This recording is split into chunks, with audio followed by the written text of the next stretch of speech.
Warning: the host of this show may appear more sane and more alive than she really is.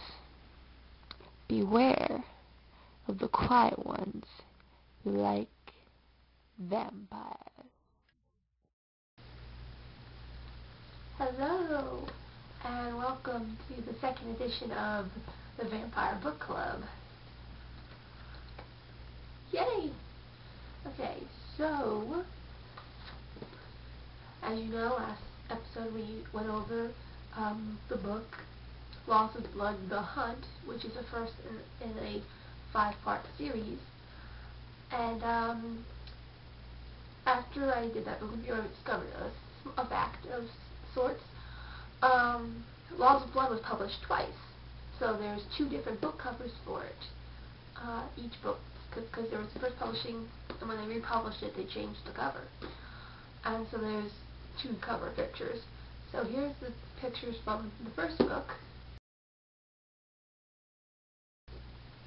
Why don't you leave a comment telling me which one you think is cool? I don't know. Alright, so let's get down to our second book, which is Laws of Blood Partners. And here are the 2 pictures, cover pictures for that.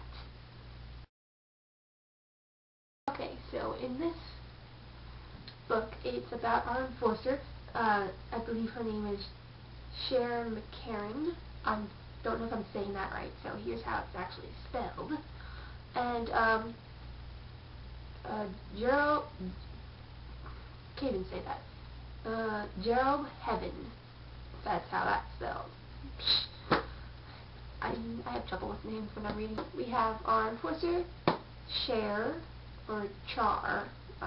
That's how when I was reading the book, I kept reading her name as Char, which I was like, I don't think I'm saying that right, but it sounds cool. So, but anyway, our Little Miss Enforcer, who actually, I love her. She's my favorite character so far in both books, because she's like me. She's a little, bookworm who, I'm not really a bookworm, but, she's very seclusive.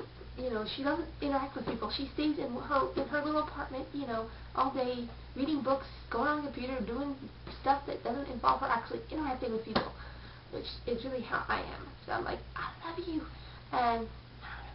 But basically, so she's an enforcer now, but she does not really have the personality to be an enforcer, you would think. But then she is approached by a nest leader who's known for taking in stray vampires who are very young and very new to being vampires, who asks her to find a missing person, vampire, a young vampire called Danny.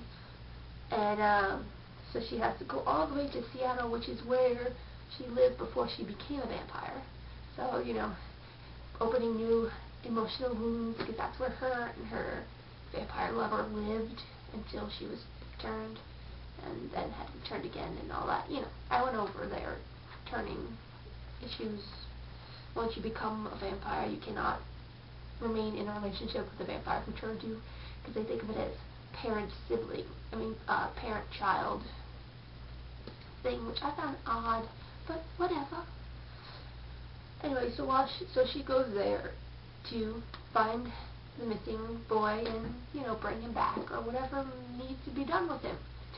Meanwhile, we have Heaven, I'm just going to go by his last name, who is a vampire hunter, who is approached by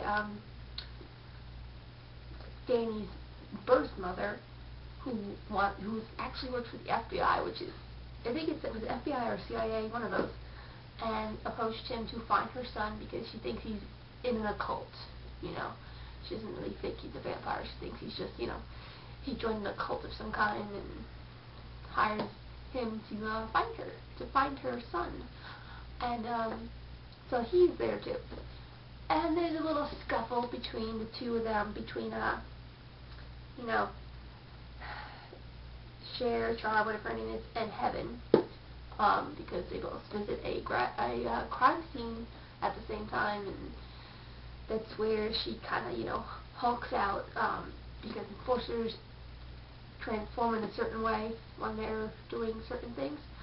So from what I can get, they're they transform, their actual face transforms, and you get this, like a hairless wolf type thing, like, because Heaven thought she was actually a werewolf, so I'm assuming that's basically what they look like, but apparently there's not very much, there's no hair or something, that, because she was like, how could you think I was that, there's no hair that grows or anything. I don't know, I'm a little confused by that. So basically, she knows he's in town, and she's like, okay, he's after the same kid, or, she finds out that he's looking for the same kid. She's like, okay, I need to find out what this guy knows.